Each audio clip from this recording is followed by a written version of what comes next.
Hello everyone, TLSG here, back again with another daily Marvel Snap video. So today we have another build around the new featured location, the Peak. And for those of you that don't know what the Peak does, it is essentially a Mr. Negative for your hand. And so with it being featured, it occurs 40% more often, making it somewhat feasible to build a deck exclusively around it. And if you guys have been playing the last couple of days, it is Mr. Negative decks all over the place. Maybe because of me, maybe not, but there's been a lot of leeches as well, all of which feel just awful. So I decided to try to build something a little bit different. So what feels better than dropping a Mr. Negative and getting all of your cards inverted, having your opponent drop a Mr. Negative, and then stealing all of their inverted cards directly from their deck. And so that is the kind of basic idea behind this deck list. Steal as many cards from the opponent as we possibly can, so that one, they have limited resources, and then two, if they have the good upside of having like an inverted Iron Man or an inverted Arnim Zola, a lot of really good potential from the inverted cards, we can steal it and use it as our own. And so running through the deck list really quickly. First up, we have Mantis. She's going to be kind of that high roll trigger. She's not going to be as consistent as something like a Yondu at making sure that the opponent loses their resources, but we do have the potential to steal into their card. And by herself, just stealing one card is okay. But if we can get this behind a Wong and a Mystique, she can steal 4 cards on one turn. And at that point, you have almost the rest of their deck. It becomes really hard to compete against you at that point. And then we have Yondu. Yondu is going to be a little bit more consistent than a Mantis because you don't have to play him in any particular lane. The opponent doesn't have to play a card to allow his ability to trigger, but you also don't get the upside of drawing into those cards. The opponent also knows which cards were destroyed, and so then they do get a little bit of information from it as well. But with this list, there we go. With this list and with kind of the end goal, Yondu is going to be phenomenal at helping us push that a little bit of extra edge at making sure they have as few resources as possible to drop on the board. And then we have Psylocke. Psylocke is going to be our high roll component. If we can get Psylocke and Wong, we can drop Psylocke, we can drop Wong on 3. That allows us to do a potential Mystique play on 4. Then on 5, we can essentially take the rest of their cards. And then she's great if she gets inverted. Wong is great if he gets inverted, allowing us to trigger this a little bit more often with the featured location. And then we have Cable. Cable has the owner reveal, put the bottom card from your opponent's deck into your hand. He's going to be a great card to play behind a Wong Mystique, to allow us to guarantee draw into those cards and those resources so the opponent doesn't have them to play. And then of course there's always salt in the wound if we draw into their cards and we hit an inverted Ronin and then just drop it on the board and they can't do anything because we stole all of their cards. And then we have Mystique. Mystique is going to be good at copying Wong's ability. Wong initially is the only card that she has to target off of. But if we drop a Cable and we steal one of their cards, if we get one of their ongoing abilities on our side of the board, she has a secondary target, but most of the time we're going to want to target her with the Wong lane. And then we have Gambit. If we can limit the opponent to only playing or having about 4 or 5 cards onto the board, and then we can drop Gambit into the Wong Mystique lane, we can destroy a huge percentage of their board presence, allowing us to win even if we have a low amount of power on the board. And then we have Moon Knight. Moon Knight is going to be a double-edged sword. Moon Knight is going to be good at helping us make sure that they discard the rest of their cards, but at the same time, it makes us discard our cards as well. So we want to drop this whenever we know for sure that we're going to be able to get the advantage or the upside from this interaction. So maybe we drop this along with a Cable afterwards to discard some of our cards, force them to discard some of theirs, and then we draw into additional resources from the Cable. And then we have the wonderful Wong. And somebody pointed out that I don't have a Wong. I'm waiting for the day that I get a Wong variant in the store. I'm going to be buying it immediately. I've waited so long to be able to have this card, have a cool variant. I was really hoping I would have it today for this deck list, but unfortunately, that is not how it fell. So Wong in this list, he's going to be really good at helping push our on reveal abilities that extra mile so they can have those really big, impactful turns. And if he gets inverted, we can drop him on 2. We can then drop Mystique on 3 or along on the same turn if she gets inverted as well. We can do a lot of damage if we hit the high roll with this list. And then we have Enchantress. Enchantress is going to be for those games where we force them to get rid of almost all of their resources but they still got off an Iron Man, a Ronin, maybe they stacked a couple in one lane. We can hit that with an Enchantress to easily swing that location once they don't have any additional resources to play, and we can comfortably know exactly what kind of power potential they have. And then we have magic. Magic for me feels like it fits here. If we can have the opponent have all of their cards gone by turn 5, turn 6, magic is going to give us a free turn where we can drop resources and the opponent doesn't have anything that they can do or any actions that they can take. And so magic is going to serve a pretty cool purpose in allowing us to have a free turn over our opponent. And then we have the beautiful Black Bolt. Incredibly hard to use, very, very tricky. At 5 cost, his ability is usually pretty lackluster. But with this list, if we've limited the opponent, or maybe they just hit a peak, they just went through an inverted Iron Man, and we can drop this behind a Wong Mystique, and we can destroy 2 or 4 of their cards, or discard 2 or 4 of their cards from their hand. All of a sudden, it doesn't necessarily matter that it's the lowest cost card, because that's gonna be the biggest portion of their hand. And then for those of you that might be worried about this getting hit with the peak and then being 8 cost, it seems that the peak caps the cost at 6. So with this being inverted, it would be a 6 cost 5 power card. And so we'd still be able to play him, it just would be a little bit more difficult. And then finally we have Xayvius. With this list, it's going to be very, very important that we draw into some of our key combo pieces early. And so she helps us do that just a little bit earlier than we may have otherwise. And then she's an okay drop on turn 6. Most of the time, if we don't have the advantage, if we didn't get our combo pieces by 6, we're going to have to retreat. But that's kind of the nature of this list. So this list is not as consistent as the one that I posted yesterday. If you're looking for a consistent way to climb today, while the peak is the featured location, definitely check out yesterday's video. It was a lot of fun. I think that is probably one of the best performing lists for this location, but I did want to do something entirely different and not based around like the same cards. And so that is where we came up with this list. This list is going to be a little bit more fun, and it can create some really cool swings. I have hit a Wong Mystique into a Mantis where the opponent had just dropped their Mr. Negative, and I stole all of their deck, all of their inverted cards, and it was so phenomenal. It felt so good. And so it has some really high roll potential, and it's really fun when it pops off. And so that is the rundown of the deck list. We are going to go ahead and jump in. I hope you guys enjoy. All right, so next up we have ... I feel like they are passive aggressively staring at me already. That Iron Man avatar really fits with that name. It's just like, really? You're running this? And so the first location is Titan, so our 6 cost cards get reduced by 1. That's just going to be our Xayvius, so it's not a huge impact. But let's see what else we can draw into. We do get Muir Island, and we get Wong. So actually, I'm going to wait to see what this location is before I drop anything. If we get the upside of having the peak, we can drop Wong and Mystique on the same turn, and that's going to make for an incredible first game. I would love to be able to showcase that upside or that high roll on the very first game. Oh, so it's Central Park. That's not great. It's definitely not great, but it's not the worst either. So we can do a Mantis into Muir Island. We're going to be able to do a Wong on 4, a Mystique, and a Cable on 5. And then we can do a Gambit for 4 triggers on 6. Along with maybe another 3 cost card that we draw into, maybe like a Moon Knight. Actually, if we're not going to drop Cable behind the Wong lane because we want to use it for Gambit, I say we just go ahead and play Cable this turn. The more cards we have in Muir Island, the more upside we're going to get. It's a very ... like thing to do. How rude. And then our Mantis doesn't even trigger. Oh, feels awful. So now where do we go from here? That forces us to do our Wong interaction here because our cards split up, and so now we have 2 and 2. And to have the space to do the Mystique and then something else, we need to have the space here. And so they're actually going to cap out Muir Island, which is going to be potentially okay. Ooh, so the Angel is not great for them there. We do have some pretty good potential to kind of come up over their power. We have a decision to make. I say that we go with a Black Bolt.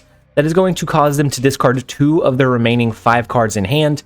We then extend the game with Magic next turn, potentially. We can go with something like a Devil Dino on the last turn, maybe. I think it just really depends on what they end up dropping. Ooh, so they drop a Storm. Okay, and so we make them discard their Mystique and their Rogue. Huge. Both really huge targets for the Black Bolt here. And so we can do, if we do a Magic into Muir Island, that's okay. That keeps us the lead there, but I think we do Magic into the flooded location. I want to have this open for a space to play next turn. That way we can do something like a Gambit play here, hope that it targets one of these cards. We can do maybe an Enchantress. It just depends on what they drop into this turn. So that they don't play into the flooded location. Interesting. And we don't have any way to buff up these little guys over here. That's kind of sad. All right, so it all comes down to this. They flip first. If they push like an ongoing ability, we're going to be able to wipe it here. We're going to have to get a really good target with our Gambit. I think we have to hit one of these 4 cards here to be able to swing this lane. We're going to have to get really lucky to swing this one. Actually, this play doesn't do that, does it? I think we lose this one. We would have to get incredibly lucky. We have 2 triggers of Gambit. We're going to the Gambit Casino. We are hoping for the best. Ooh, so we are going to hit their Iron Man. So they are going to have 2 energy that flows into Sunspot after this turn. But if we can get lucky and hit, that's not the card we needed, unfortunately. And then we needed one from the Muir Island as well as one from Limbo. So not quite. It is close. It was very, very close. We almost pulled that one out. Not an incredible high roll. If we had drawn into Psylocke a little bit earlier, absolutely we could have taken it and ran with it. Had we hit 1 card here instead of the squirrel on that last trigger of Gambit, would have been huge. It could have changed. It would have changed the course of the game. So it feels bad to showcase a loss, but that one was pretty close. It did come down to an RNG trigger. It was an incredibly high roll. We are going to go for some high rolls before the end of the game. I would love to get a game like Game 7 from last video. That was... I'm still over the moon with that one, but I feel like it's going to be a long time before I get a series of cards and draws and RNG that caps that. So let's go ahead and jump into the next one, see if we can do just a little bit better. All right, so next up we have Zoo LXR. The first location is Elysium, which kind of works in our favor. If we can draw into something like our Wong, into our Wong Mystique, we're going to be able to start kind of snowballing pretty quickly and pretty early. We also draw into our magic to extend the game. I think we just hold here. We do have some pretty good resources. If we draw into the peak now, it kind of feels a little bit unfortunate, but I think it'd be okay nonetheless. Okay. We have a lot of cards and nothing that we necessarily want to use just yet. Let's go ahead and skip one more turn. Let's see what we can draw into. There is the Wong. It felt a little bit Wong to wait that long, but I think it's going to pay off. So they have 5 cards left in their deck, 6 cards in their hand. We can extend the game with magic here while we hope to draw into our Mystique within the next couple of turns. Either that or we just start kind of going all in. We can do a Wong, we can do Yondu, we can do Mantis. That would potentially take out 4 of the remaining 5 cards. And then we could hope for something like a Moon Knight to discard a lot of the rest of their cards they have in hand. It feels like the impatient play. It does feel like the impatient play, but that's what we're going to go with. We're going to lean in. We're going to hope that they play into Stark Tower. Thank you. So they drop a Sarah, but that is going to allow our Mantis to trigger. Our Mantis is going to pull 2 of their resources into our hand. So there's their Mr. Negative. They can no longer invert their cards. And there is their Iron Man. We know that they don't have that potential. As a last turn Iron Man Mystique combo, we take out their Magic and their Blue Marvel. So some pretty good targets that we hit that turn. And so they have 6 cards left in their hand and none in their deck. So let's do we add a little bit of salt to it and drop the Iron Man, or do we just go with a double trigger of Black Bolt? That is going to take out 2 more of their cards. If they just drop 1 this turn, that leaves them with 3. If they drop a few more because they have Sarah, they can't extend the game with magic. I feel like we're in a pretty good spot. Let's go ahead and do the Black Bolt. I love any chance I get. Oh my gosh, they are out of cards. No, they're not. Okay, so they hit the Enchantress. So it could be better, it could be worse. But they're only going to have 1 card left in their hand. So we're going to hit 1 of their 2. We could have wiped their board entirely, but it's going to be okay. We know that they don't have resources left. We're going to extend the game next turn. Ooh, they lose both of their cards in the danger room. So we're currently tied in this lane. They have a 9 power presence over here. Let's go ahead and extend the game and see what we hit with our Gambit. We're going to run the Gambit on them. I mean, if they drop a card this turn, I mean, they don't have anything else if they hold it to hope that we play magic. That seems kind of foolish as well. So let's go ahead and do it. I bet they play their card. Yeah, so they play a Shang-Chi, which does wipe out our Black Bolt, which is interesting. But we're gonna have the Gambit trigger here. We have one additional turn to kind of play into our cards, into our resources. They have nothing. They are essentially locked out of the game at this point. So we hit an Enchantress. Not huge, but I don't think it matters. So we go with an Iron Man that puts us to 24. We win. They don't have anything. Oh my gosh. So sorry about you. So let's go ahead and do the Iron Man. We'll add the salt into the wound with the Mystique. And then we just, I mean, if they stay, they lose, hoping that we can't, push enough power, but we stole their Iron Man. We don't even run an Iron Man in our list, but we stole theirs. We're going to be able to utilize it to a decent degree to pull out the win. Such a troll deck. It's so fun at the same time. When it works, it is so satisfying to see that they have no resources and you just have a free turn. At that point, you can really pinpoint where you should drop your cards if you have a chance to win. So very satisfying. Let's go ahead and jump into the next one and see if we can keep it going. All right, so next up we have Pin Griffey. The first location is Elysium, which is huge. We also have Wong. Another huge one. Let's go ahead and snap. I feel pretty confident just looking at our first 4 cards.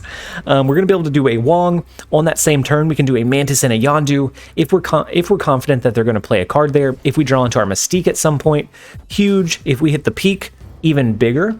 And so, okay, so Asgard's not terrible. Gambit's a pretty good draw. We are going to wait. We're going to wait until we can drop our Wong. If we get hit with a Leech, that feels awful. But I think anticipating that, we do go ahead and drop some of our cards. I don't think we wait for the high roll because we just played Regis, which I thought was the Regis bot, but they emoji reacted to our Black Bolt whenever we played it. They leeched us. They leeched all of these cards, and it felt so awful. I really do want to be greedy, though. We drew into Mystique, which is going to challenge. It's gonna challenge me. We're waiting a turn. We're gonna gamble that they don't have Leech that they can play. Actually, they wouldn't be able to play Leech until next turn, right? Because it hasn't hit a peak. I mean, they could now, but so they play a Sarah, so they're gonna be able to push quite a bit of power onto the board. Let's hit them with a. If they have some way to, if they have a rogue. We should have went for the mid roll instead of the high roll. Nah, we should have. Don't you give us that. Don't you give us that false arg. We know that you're fine. So let's go with the Mantis into the... just in case, no. They're going to play here, right? There's no world where they don't play a card into Asgard to try and cap it out. There's no world. That doesn't happen. Because the safer play is Yondu here. That guarantees that we get the quadruple trigger, as long as they don't have a rogue. That guarantees we get the quadruple trigger, take all but one of their cards, and then Cable can come in and clean up the rest. But I want those resources for myself. I'm going to be greedy. We're going to go for the high roll. They do play a card. Okay, it is not Rogue. It is not Enchantress. And they play a card there. That is the perfect thing that could have happened. We now steal so many of their cards. Yep, your cards are mine. Your cards be mine. I have to resist the urge. There's the Leech, the dangerous Leech. I have to resist the I have to resist the urge for the eye patch. Doing a pillage style deck list, I just want to bust out the eye patch every time, but we want to save it. We're building up the eye patch hype for a global launch. Let's go ahead and jump into the next game and see if we can keep the high rolls going. All right, so next up we have Poruban. In our starting hand, we do have the Psylocke, so if we can draw into Wong by turn 3,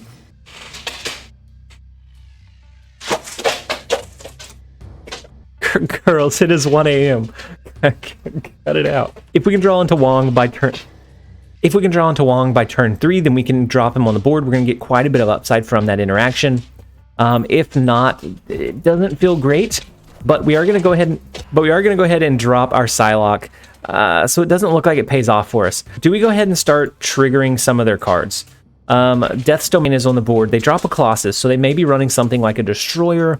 Maybe it's a debris junk deck, like a hazmat list. And if we can steal some of those key resources away, I think we can get a decent upside. And so I think they actually play into the big house this turn. So I'm going to put our Mantis and our Cable over there. And then we're going to kind of see it play out. No, it was an X-Mansion. Okay. I shied away from X-Mansion just in case it was... Ooh, so we pull into their Mystique, and so they no longer have a potential Mystique play. So, was it a mistake? Probably. Our Gamora comes in from X-Mansion and is huge. That deficit between the 3 and the 12 power... It's unfair. Absolutely unfair. And so they end up retreating, as they should. X-Mansion is a... It's a feel good or feel bad style card.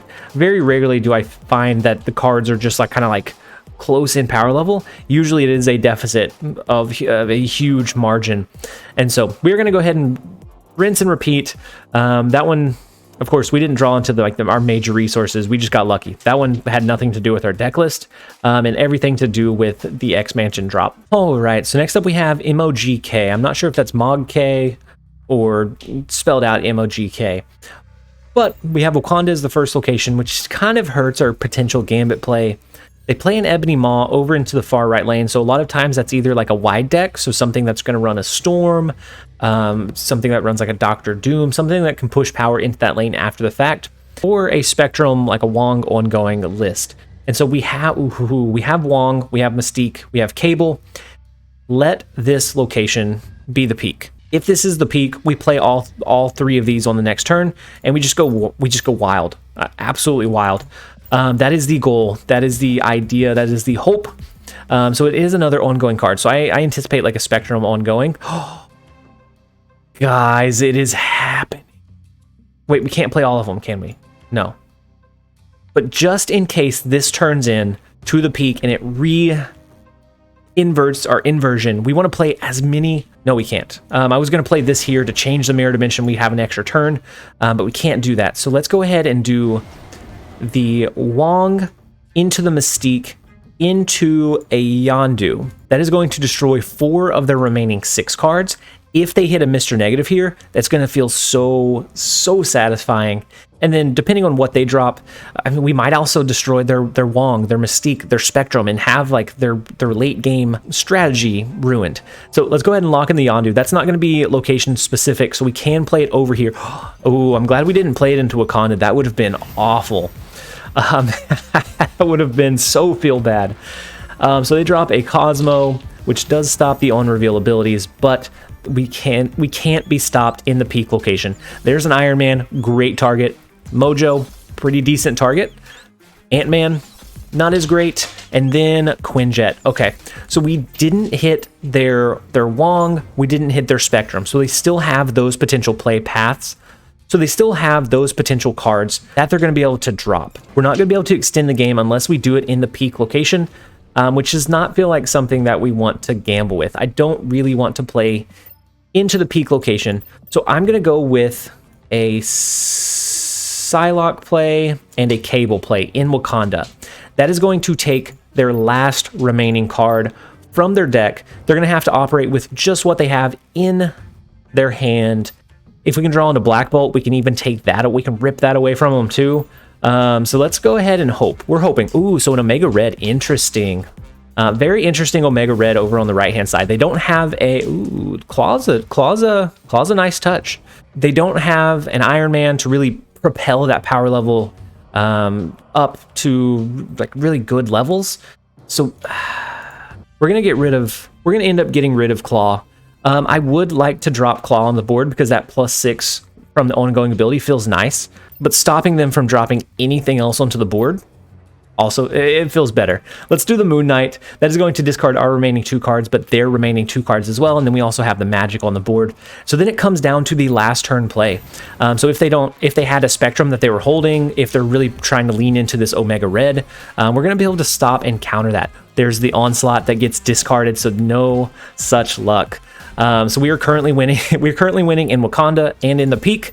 We have once again drained the opponent of all of their resources. They have no cards in deck, no cards in hand, and we're currently winning 2 of the locations. So at that point, there's not much else they can do besides retreat. So let's go for one like super high roll game where we just drop everything on the board by turn like 4. Let's go ahead and rinse and repeat one more time. I think we can get a more fitting finale. All right, so next up we have Thwips. And in our starting hand, we do have our Wong. We have Yondu, Gambit, some really good resources. We are hoping that we draw into the peak location. We haven't seen it very much tonight. Throughout my playing, it's been very, very infrequent. And so, can we please get it? This last location would give us a Wong, a Mystique, a Yondu would be 2 cost. Our Gambit would then end up being 1 cost. We could either drop them on the board that turn. We could hold for a little bit more strategic timing, depending on if we think they have a leech or not. And so can we get the peak? No. All right, so this is not the peak performance any longer. Let's go ahead and go with a Cable into Baxter Building. Next turn, we will go with a Wong, and then we can kind of see what they play, what they have on the board, to decide if we need to go with like a Mystique after that, or if we go with like a Black Bolt on 5. It just really depends on what they end up dropping. And so let's go with the Wong play. We did steal a Nightcrawler from them, which is not huge. It's not ideal. Then a Moon Girl? What are we running up against? So as long as they don't steal this Wong ability, we are going to take away all of the rest of what they have here. We can then on next turn we could do a Black Bolt, but that doesn't feel great. We could do a Gambit, but that doesn't feel incredible either. So I don't know. We'll play it by ear. As long as they don't steal this Wong ability, we're going to have a 4-trigger Yondu, which is going to take the rest of the cards in their deck. Ooh, and then they drop a Devil Dino, which they have 2 Devil Dinos in their hand. So if we now that gives us extra incentive to drop our Black Bolt, that is going to reduce their power level drastically. So we take out their Chavez, their White Queen, their Sentinel, and finally Jessica Jones. So now they're left with 6 cards in hand. We can take away 4 of those 6, leaving Devil Dino a pretty low power push or power play. All right, so I think we use Magic into Baxter Building. I don't think we end up winning this location, although we could draw into Enchantress. That is a 1 out of 3 shot. 1 out of 3 chance that we draw into Enchantress. We take away their Devil Dino, their Captain America. We swing Baxter Building. And then we just have to win one other, which Gambit should help us make sure we do that. I think we wait here. I think we play the Magic. We play like the odds. 33% chance that we draw into it, 66% chance that we don't. So they play their second Devil Dino into the Savage Land, which is fine.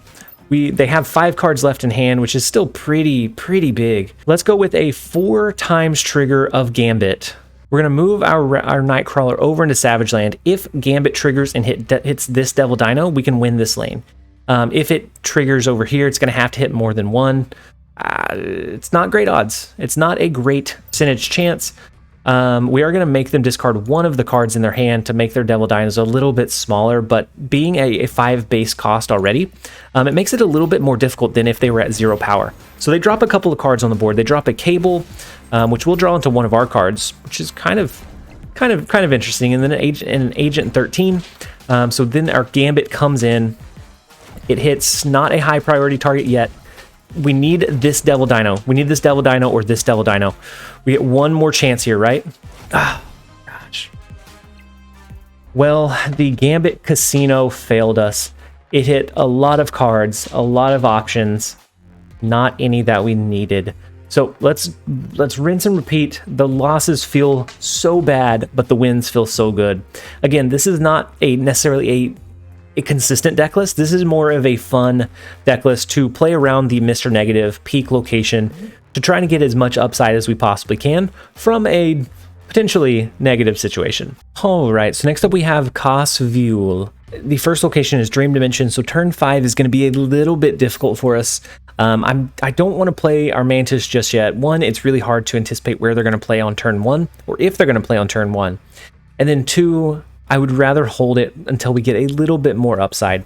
If we can get into like a Wong, Mystique, if we draw into the peak location, we can drop some additional power. We can really increase the effectiveness of Mantis from this list. And so let's go ahead and hold for one more turn until we see what this last location is. The middle one is Nidavellir, which is great for like Venom deck lists, which I thought about running one, but I just couldn't get Venom to work very well. So it turns out to be Asgard. They have a huge demon in Nidavellir. We don't have like a Shang-Chi in this list. In this list, we didn't go with a Shang-Chi type counter, but I think that's fine. Let's go with the Cable and the Mantis into Asgard. We do need to start dropping our resources onto the board where we can. I think they do play into Asgard to try and win that location, and so that should be an easy way for us to trigger and get a couple of cards off of them. So they do a Deathlock, which destroys the negative hood that they have, so they can keep the upside. They may actually get the Asgard upside, but if we can steal enough of their cards, then it won't necessarily matter as much. We get their Deadpool, so that we know that that's going to be a pretty big proponent in winning, or I guess pushing a lot of power on the board. Same with Bucky Barnes. And so let's go with a Wong play. It's never Wong to play the Wong. We get Wong, but we waited a while, but not too long. Next turn, we'll be able to go with a Mystique. If we draw into a Yondu, that's going to be huge in this lane. Otherwise, we'll have to wait until the next turn to be able to drop something like a Gambit, Moon Knight. Maybe we even go with just a double Black Bolt next turn. It just depends. It depends on what they have, what we're seeing. So they drop a Squirrel Girl on the board, and then a Venom, huge Venom. So I think this gives us a really good kind of target, or we play the patience game. Venom, the one thing that Venom is going to do is kind of lock himself into that one card in that location, making it a lot more likely for our Gambit to hit the target that we want. And so we do draw into Moon Knight. Let's go with a Mystique play for 5. And then maybe they go with something like an Arnim Zola onto the Venom. Maybe they go with a Taskmaster here. But either way, if we can get 4 triggers of Gambit, we get a decent amount of upside, and hopefully we can maintain that lead across 2 lanes. So we know that they don't have any more cards in their deck. All of their cards they have in hand. So very likely it is like a Taskmaster and Arnim Zola play. And if it is an Arnim Zola play, that leaves only, like 3 targets on the board, which we would be able to take care of with our Gambit, which would be incredibly, incredibly funny to see. So they skip turn 5. Interesting. What do they have? What do they have up their sleeve? So we're going to go with a Gambit play, and then I think we go with splitting our power, knowing that they. Actually, let's go ahead and stack 2. Well, if we're going to do that, if we're going to stack them both in the same side, let's go with the Moon Knight instead. So we know that if they're going to maybe play an Arnim Zola, that's fine. We get a 4 times trigger of Gambit. So right now we wipe their board, depending on what they play. So it's a Taskmaster. So we get 4 of their 5 cards that they have on the board. We get to destroy them. So we could get really unlucky here, but most likely the odds are in our favor. That squirrel is unfortunate. Oh no, okay. And so actually I don't think there's a way that we actually could lose this one. We win the left, we will win the right now, and then now we win mid as well. We leave them with just 1 squirrel as a parting gift for their trouble. That is the game that we are going to end on. I hope that you guys have enjoyed this video. And one more time, as a plug, this is not meant to be an incredibly consistent list. I don't know that I would climb with this list. This is a list that is meant to be fun. You can do some really crazy things. It can perform well, but it's very swingy. Sometimes it's going to be really great. Sometimes you're not going to get the resources you need, and you will have to retreat. Sometimes, if you are wanting to climb, go with the deck list that I posted yesterday on yesterday's video.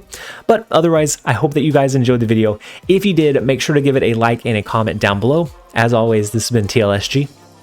Later, guys.